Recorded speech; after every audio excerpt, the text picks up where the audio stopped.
Now here on the driver's side of the vehicle, we'll start to notice this beautiful gray building here on the driver's side of the vehicle. This is the Military Women's Memorial, dedicated by Brigadier General Wilma L. Vaughn to honor women, past, present, and future, who have both served and currently serve inside of our armed forces. Now just ahead of our vehicle at the top of the hill, we'll be coming up to Custis Walkway. Runs the length of the cemetery leading on either side and the road are closed for right now, so we do not have any access to the United States Marine Corps War Memorial from here. Now here on the passenger side of the vehicle, we're entering inside of Section 36. Notable, we are able to find buried here inside of Section 36 by the name of Medgar Evers. He is a World War II Army veteran who also served on the NAACP and investigated what we know today's hate crimes against African Americans. As we continue to look out here on the passenger side of the vehicle, we're looking out at the government-issued markers. These markers weigh 230 pounds. President Abraham Lincoln, to live through adulthood, served as Secretary of War. Now on the passenger side of the vehicle here, Section 5. This is known as Supreme Court Justice Section. Many Supreme Court Justices we can find here, including William Rehnquist, Warren Burger, Oliver Wendell Holmes Jr., Potter Stewart, and a few rows back on the passenger side of the vehicle coming up soon. You should notice a tall black marker here with a Star of David on it. That is the final lesson place for Associate Justice Ruth Bader Ginsburg. Right behind the Weeks Monument, a few rows back, lower dark gray marker there, gray site for the first African American Associate Justice, Thurgood Marshall. That's where to get to Kennedy's gray site on the passenger side of the vehicle. Ladies and gentlemen, you see a gray set of steps, great pathway here. Vehicle first belongs to Edward Kennedy, and at the very end of that same walkway, there's a memorial marker up there on the passenger side of the vehicle, Daniel Chappie James Jr. Now here on the driver's side of the vehicle, right up between the trees, you notice one of two equestrian statues here inside the cemetery for Sir John Dill. He was a British field marshal that was given credit for cementing a very special relationship between the United Kingdom and the United States. Now on either side of our vehicle here, we have Section 2. Many notables we find buried here inside of Section 2, such as Robert McNamara, Secretary of Defense. You can also be able to find the grave site for Maureen O'Hara, who's actually a famous actress. She is here with her husband, who is United States Air Force General by the name of Charles Blair. Now on the driver's side of the vehicle, off in the distance at the very top of the hill, you may be able to notice 4 large markers for Chaplain's Hill. There'll be a marker here with the word chaplain on the back of it for World War I chaplains of all faiths. The other 3 larger chaplains are specific for Protestant, Jewish, and Catholic chaplains of World War II, Korean War, and Vietnam War. Also on the driver's side of the vehicle coming up, we'll be entering inside of Section 7. A notable we're able to find buried here of the tomb of the unknown soldier. Ladies and gentlemen, the tomb sentinels do ask for silence of respect and respect for the unknowns, which will fall here on the passenger side of the vehicle. Before we reach that point, we will be going through Section 7A first, which will also fall here on the passenger side of the vehicle. Inside of Section 7A, right beside the second larger tree, you should be able to notice a tall brownish gray marker here. This is the gray site for Joe Louis, the Brown Bomber, heavyweight champion of the world. Right next to Joe Louis will be a smaller government issue marker here. This is the gray site for Lee Marvin, who was a famous actor. Joe Louis served in the Army. Lee Marvin served in the Marine Corps.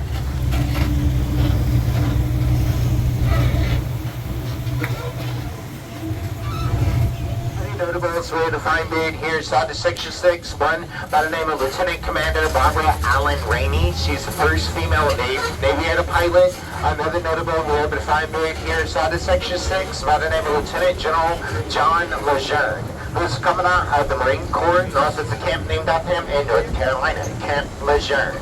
Now we used to say Lejeune, but he is French-Canadian, so Lejeune is actually correct pronunciation of his name. As we continue down the road here on the passenger side of the vehicle, coming up in the distance, you should start to notice a large gray graveyard marker here. It has about 8 sides to it. This is the USS Serpent's monument.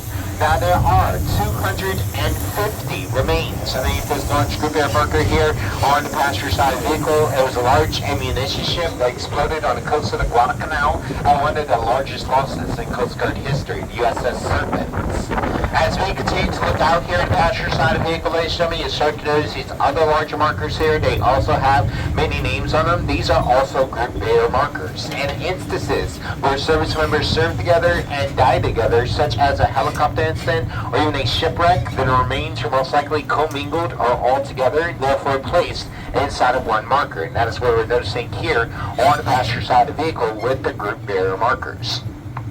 This is section 34, where we can be defined a lot of the group bearer markers located inside of. On this side of section 34, we can be defined a notable by the name of Captain Johnny Michael Span. His first Americans perished in Afghanistan in 2001. Now on the driver's side of the vehicle here, section 4, a notable way to find buried here inside of section 4 by the name of William Jennings Bryan. He's a 3-term presidential candidate and also served as a representative of Nebraska. Now, General John J. Pershing was General of the Armies, which is equivalent to a 6-star rank general. There's no such symbol for a 6-star rank, and the only other person to receive such rank of 6 stars was General George Washington. This did not happen. Begin to notice a skinny green tree that be set by itself at the very top of the hill on the passenger side of the vehicle. That is the World War I Memorial Tree. Just to the right of this memorial tree is the great safe for General John J. Pershing.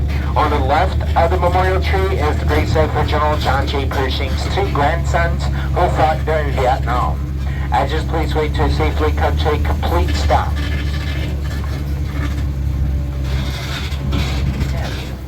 Another notable way to find buried here inside section 34 by the name of Ira Hayes, who is one of the 6 Marines raised the American flag on top of Mount Sabachi on the island of Iwo Jima. Now here on the driver's side of the vehicle, we're looking inside of section 3.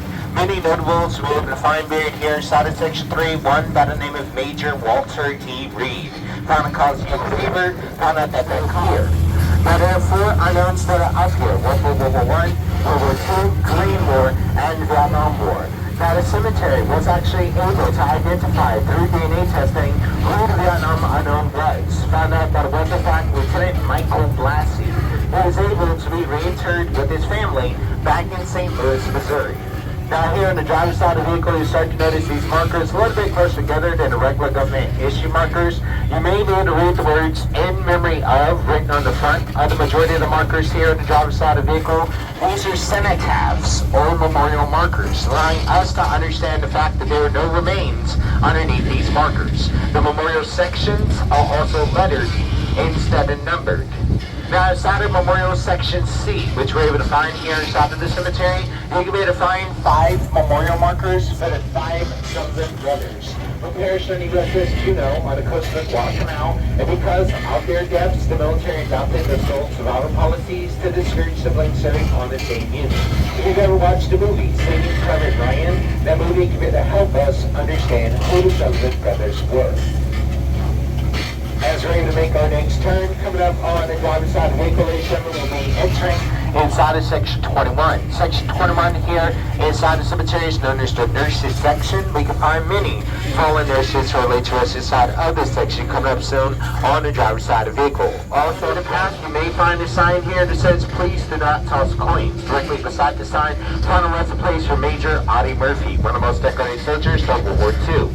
In the same general area, you'll be able to find the USS Maine Mass, Shuttle Challenger, and the Columbia markers, and Island hostage on its change. In order to get picked up from where we are, straight ahead of our vehicle, past the steps right in front of us here, you will see a large tree, a blue sign, and one of our colleagues will be down there to assist you onto the next vehicle. Anyone wishing to step out to visit the changing of the guards, now's your chance to do so. Watch your step. Want to make sure you have all your blanks with you. You all have a great day. If you've not been able to take advantage of the change of the guard before, we are in plenty enough time for that next change. This is something definitely worth taking advantage of while you are here, if you do have the time. We're dead. There are over 16,000 Civil War who are laid to rest here inside of the cemetery, and the majority of them laid to rest right here on the passenger side of the vehicle inside of section 13. As we make our next turn here on the driver's side of the vehicle, entering side of section 15. Two main notables will find here inside of section 15. One by the name of Daniel Keys, who has one of the original iron markers we're able to find here inside the cemetery. The other by the name of James Parks. Interesting story about James Parks is the fact that he was born here, he also died here. James Parks was born here as an enslaved person. Once he was freed, he then chose to become the caretaker of the cemetery. Many of the grave sites we see around us today inside of Arlington National Cemetery were dug by James Parks. Once he passed away as a free man, he was entered inside of Section 15 with full military honors. The only civilian who have laid to rest here with full military honors. Now, Arlington National Cemetery, it did not start out as a cemetery. It started out as 1,100-acre slave plantation and the Arlington House, which was owned by George Washington Parke Custis, his grandson of Martha Washington and the adopted grandson of George Washington. George Washington Parke Custis and his wife, they had a daughter by the name of Mary. She then marries Robert E. Lee. Now, the Lees, they did actually live in the house for roughly about 30 years. The reason why they left was because of the Civil War. Now, before the Lees left, Colonel Robert E. Lee at the time was offered a very high-ranking United States Army position by then President Abraham Lincoln. He does take over this position, and he eventually refuses the position because of the fact that he did not once raise his sword against his fellow Virginians once Virginia decided to cede to the Confederacy. Once Lee's left, the federal troops, they took over the House. Quartermaster General of the Union troops, Montgomery C. Meigs, it was his job to find available space for the Civil War dead. Thus, as the House had already been taken over, as the cemeteries around Washington, D.C. were already being filled, Montgomery C. Meigs chooses either space on either side of our vehicle here inside of Arlington to start the cemetery, and we've grown since that time.